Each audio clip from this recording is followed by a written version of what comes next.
আমি এখানে ইংরেজি ডিপার্টমেন্ট 12 ব্যাচের স্টুডেন্ট। তো আমাদের এখানে যে ঝামেলাটা হয়েছে, এখানে অ্যাকচুয়ালি আমাদের কর্মসূচি ছিল অবস্থান কর্মসূচি। আমাদের উদ্দেশ্য ছিল আমরা মডার্নে গিয়ে অবস্থান করব, কিন্তু আমাদের যে এখানে ছাত্র সংগঠন আছে তারা আমাদের আগেতেই জানিয়ে দিয়েছিল যে অবস্থান, ছাত্রলীগ ছিল এখানে।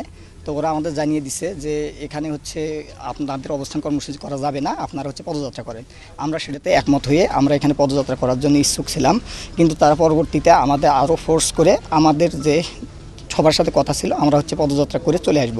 কিন্তু আমাদের যখন ক্যাম্পাসের গেটে যখন চলে গেছে তখন ছাত্রলীগ সহ বাকি স্যাররা যারা আছে তারা আমাদের হচ্ছে বাধা প্রদান করছে। স্যাররা অ্যাকচুয়ালি যখন সামনে আছে তখন পিছন থেকে এবং তাদের যারা তৃতীয় পক্ষ ছিল তারা স্যারের উপর আক্রমণ করে সেই দায় আমাদের সাধারণ শিক্ষার্থীদের উপর চাপানোর চেষ্টা করছে। এই রকম যে আন্দোলন থাকে সেই আন্দোলনগুলোতে বরাবরই ছাত্র তৃতীয় পক্ষ ঢুকে এবং সাধারণ শিক্ষার্থীদের উপর দায় চাপানোর চেষ্টা করে। তাই আমি আপনাদেরকে নিশ্চিত করতেছি যে এখানে না, এখানে আমাকে ছাত্রলীগের সভাপতি আমাকে চর থাপ্পড় মারছে। এখানে উনি আমাকে নিজে স্টিল আমাকে থাপ্পড় মারছে। এখানে কথা হচ্ছিল আমাদের এখানে গত 9 দিন ধরে এখানে আমরা অনুষ্ঠান করতে সমাবেশ করতেছি। এখানে কোনো প্রকার আমাদের সাধারণ শিক্ষার্থী বিশৃঙ্খলা করে নাই, কিন্তু ওনারা আসার কারণেই এই বিশৃঙ্খলা হয়েছে। এই দায়ভার সাধারণ শিক্ষার্থীদের না।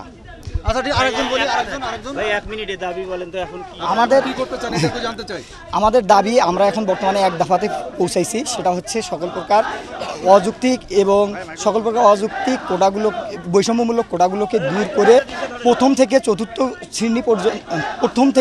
শ্রেণী পর্যন্ত যথাযথ কোটা সংস্কার করা।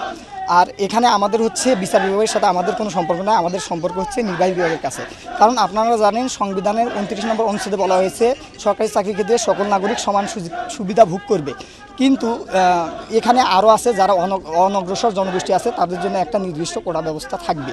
এটা কোটা ব্যবস্থা কিছু সংখ্যক অনগ্রসর জনগোষ্ঠীর জন্য এটা সাংবিধানিক অধিকার, কিন্তু 18-এর পরিবর্তে যেটা করা হয়েছিল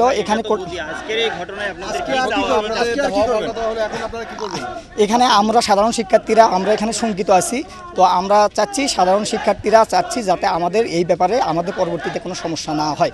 কারণ এখানে যে সমস্যাটি হয়েছিল সেই সমস্যাটি আমরা সাধারণ শিক্ষার্থী দায়ী না। এখানে তৃতীয় পক্ষ ঢোকার কারণে, তারা বাধা দেওয়ার কারণে এই পরিস্থিতি হয়েছিল। সুতরাং আমরা আশঙ্কা প্রকাশ করতেছি। সুতরাং আমাদের আশঙ্কায় সারা বাংলাদেশের শিক্ষার্থীরা একমত প্রকাশ করবে বলে আমি আশা পোষণ করতেছি। কারণ